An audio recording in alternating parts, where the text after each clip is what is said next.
Kadapa mayor Suresh బాబుపై అనర్హత వేటుపడింది. దాంతో mayor ఎన్నిక అనివార్యమైంది.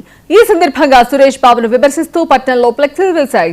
వ్యక్తిగత ద్వేషంతోనే వేసి ఉంటారని భావిస్తున్నట్లు ప్రెస్ మీట్ లో సురేష్ బాబు చెప్పారు. ఈ ఫ్లెక్సీల ఆరోపణలపై స్పందించకపోతే నిజమనుకుంటారని భావించి వివరణిస్తున్నట్లు సురేష్ బాబు చెప్పారు. జీహెచ్ఎంసీ అధికారులు పన్ను పెంచుతున్నట్లు నోటీసులు ఇవ్వకుండా అధిక పన్నులు వేయడంతో సురేష్ బాబు తల్లి అధికారులపై పిటిషన్ వేసినట్లు సురేష్ బాబు వివరణిచ్చారు. సామాన్య కార్యకర్త మేయర్ కావడాన్ని జీర్ణించుకోలేకే ఫ్లెక్సీ వేశారని సురేష్ బాబు ఆవేదన చెందారు. ఇప్పటికైనా పద్ధతి మార్చుకుని పాలనపై దృష్టి పెట్టాలని, ప్రజలకు మేలు చేయాలని సురేష్ బాబు ప్రత్యర్థులకు సూచన చేశారు. మేయర్గా ప్రమాణ స్వీకారం చేసిన వెంటనే ఎవరో అజ్ఞాత వ్యక్తులు కడప సర్కిళ్లలో ఒక ఫ్లెక్సీ ఏర్పాటు చేయడం జరిగింది.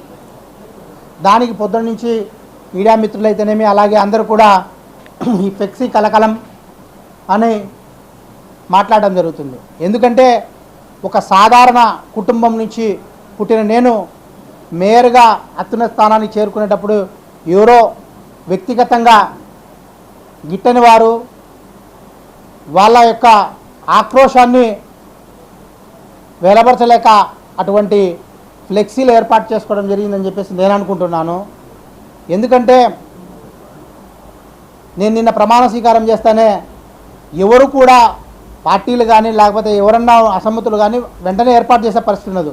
ఎవరైతే నా మీద వ్యక్తిగత కక్ష ఉంటుందో వాళ్ళు మాత్రమే ఏర్పాటు చేసి ఉంటారని నేను ఆలోచిస్తున్నాను. అటువంటి వారికి కూడా నేను ఇచ్చే సలహా ఒకటే, అటువంటి వ్యక్తిగత ఆరోపణలు మీ పర్సనల్ అజెండాను పెట్టుకొని వేసి అనవసరమైన టైం వేస్ట్ చేయకుండా నాకున్నటువంటి ఈ 3 నెలల కాలంలో ఈ ప్రజా సమస్యల మీద అయితేనేమి నగరపాలక సంస్థ యొక్క అభివృద్ధి కోసం మీరు సలహాలు సూచనలు ఇస్తే తప్పకుండా దాన్ని నేను పాటించే అవకాశం ఉంటుంది.